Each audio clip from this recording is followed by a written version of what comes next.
Hi, I'm Dominic Patton from Deadline Hollywood. ComicCon is about to kick off. There's a ton of stuff happening. Film, TV, panels in Hall H, panels in Ballroom 20, some of the best of the best. We're going to talk about all of it. We've got our film reporter, Anthony D'Alessandro, here. But we also have with us, before Anthony joins us, we have Mr. Ricky Whittle of American Gods with us. Exactly. Oh my God, stop. The love is here.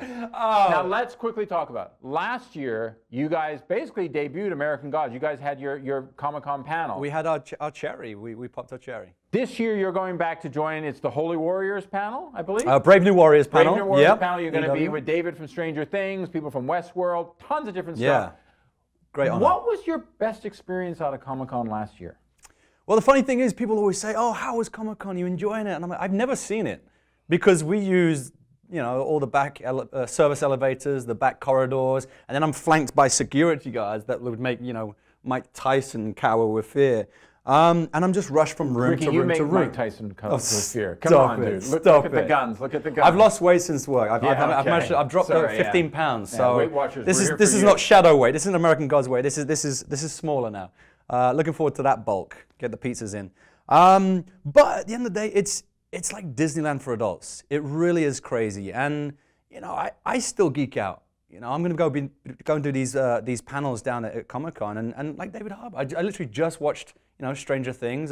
His speech at the awards was inspiring, and perfect in every way. And so I'm like the fans that go and kind of go to watch me and all these other people. I geek out as well. I'm a big nerd, so I'm going to love that. I mean, I remember last year watching you guys when you went on stage, and it seemed to me, no disrespect, you guys all showed up, and then Neil Gaiman walks out. Oh, it was disturbing. It was upsetting because Brian Fuller comes out, Michael Green, the cast, David Slade.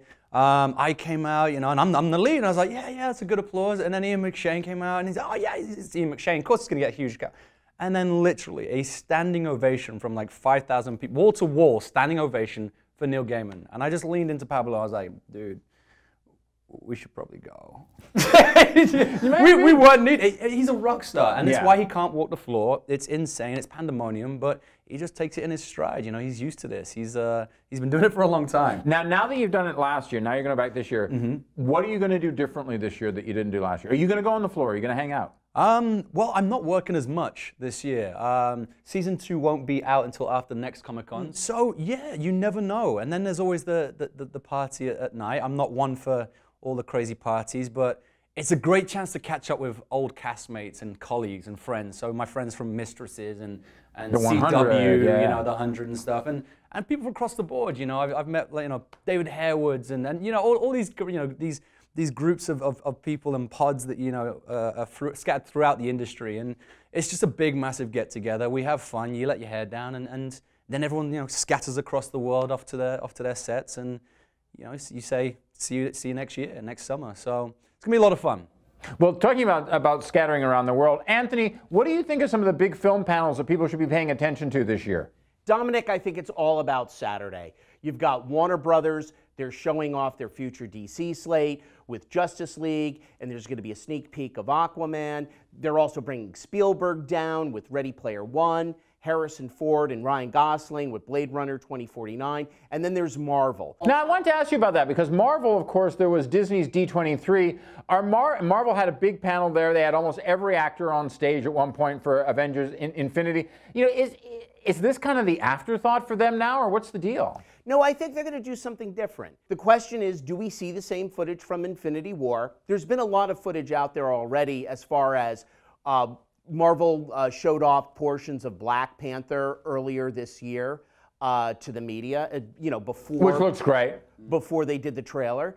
And of course, will we see another trailer for Thor Ragnarok? But the big thing with Marvel, I think, is the future stuff that they show. Is Brie Larson coming back, and is she going to show off footage from Captain Marvel?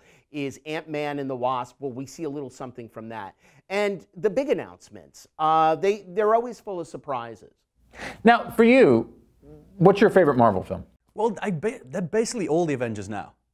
We've come to an age where you don't really have standalone heroes anymore. You kind of have to have an ensemble. If we look at the latest Spider-Man, you have to have Iron Man in there. Captain America wasn't Captain America. It was the Avengers minus the Hulk. But I like Civil War. I liked Civil War. I thought it was great. It had all my, you know, the bits and pieces in. You had a bit of heart in there, and then we saw a lot of new characters like the Black Panther. I think Black Panther looks amazing. I mean, he's looking great. I mean, Ryan is a great director. I mean, Fruitvale and Creed were fantastic. And then bringing in Michael B. Jordan for that. You know, Exactly. they've got experience together, and he's a great actor. He's a phenomenal actor. You know, someone who I think is really kind of raising through the ranks, and we're really respecting. You know, a great Have you seen Wonder Woman? My favorite DC film since the Dark Knight. Really? Mm-hmm. That's a high compliment. That's a high compliment. Yeah, because I mean Heath is because Nolan's like it's incredible. But Wonder Woman was fantastic. You know, we've just broken all the molds that a female can't lead a franchise. She blew them out the water. She's still breaking records. Exactly. Director, actors, you know, everyone involved. You know, they knocked it out of the park, and it was a great film, and I'm looking forward to seeing more from both of them.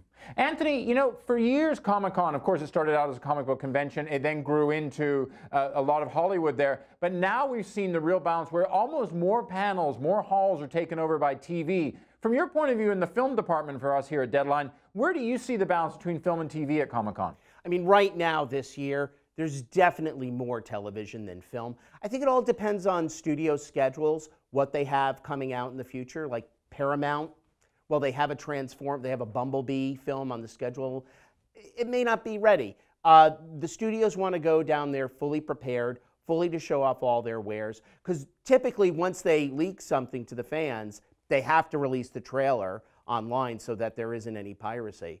By the way, I wanted to mention one more thing to you. Wonder Woman, by the end of that convention, will likely be the highest grossing film at the domestic box office this summer and the second highest grossing film of 2017, beating Guardians of the Galaxy. Well, full points to Patty and Gal and Warner Brothers on that. You know, thinking about TV, obviously you guys, American Gods Season 2 will be coming back down the line. But you know, it's amazing to look at all the TV that's going to be in Hall H this year. Fear the Walking Dead, The Big Bang Theory 10th anniversary, Game of Thrones, which came back earlier this week, broke all the records for HBO. Stranger Things, as you talked about with David. But you know, here's an interesting thing, you know, a little bit for your and I's heritage, of course, is you're going to see Doctor Who, the very last Peter Capaldi, Panel H. And now, of course, Doctor Who, the next Doctor Who is going to be a woman with Jodie. Just announced. What do you think about that? I mean, do you think TV is the future at Comic-Con, or what do you think? I think TV's just evolved into this monster where you've got some incredible storytelling. You know, I think that's where all the stories are. The original TV is. The original storylines are. I feel films are kind of tied to kind of explode and entertain within 90 minutes. You know, and so they just throw everything at you. They kind of use the same formulas, and you kind of know what's going to kind of go down. Nothing really surprises you that much. It's very rare. We're going to have to wrap up soon. But Anthony, I wanted to ask you quickly, what do you think could be the wild card at Comic-Con this year in film or TV? I think the wild card always lies in Marvel. So you think, for instance, like a lot of people are really looking forward to Netflix's The Defenders, which comes out in August. They're bringing from Daredevil, Jessica Jones, Iron Fist, and Luke Cage. Everyone's coming for their panel. Do you think that could be the breakout? I mean, it could. You know, I'm always shocked by what Marvel film does. You know, they surprised one year before Guardians opened that they were doing a sequel, and they selected a release date for it. And then they showed off Ant-Man footage well before, like well over a year before the film was even ready. Well, we have to go. Bye to Anthony. Bye to Ricky. I'm Dominic Pan from Deadline Hollywood. We're going to have all the news from Comic-Con this year, so go on to Deadline.com. And yes, sometimes the reality of TV gets broken. Thanks very much, guys. Thank you.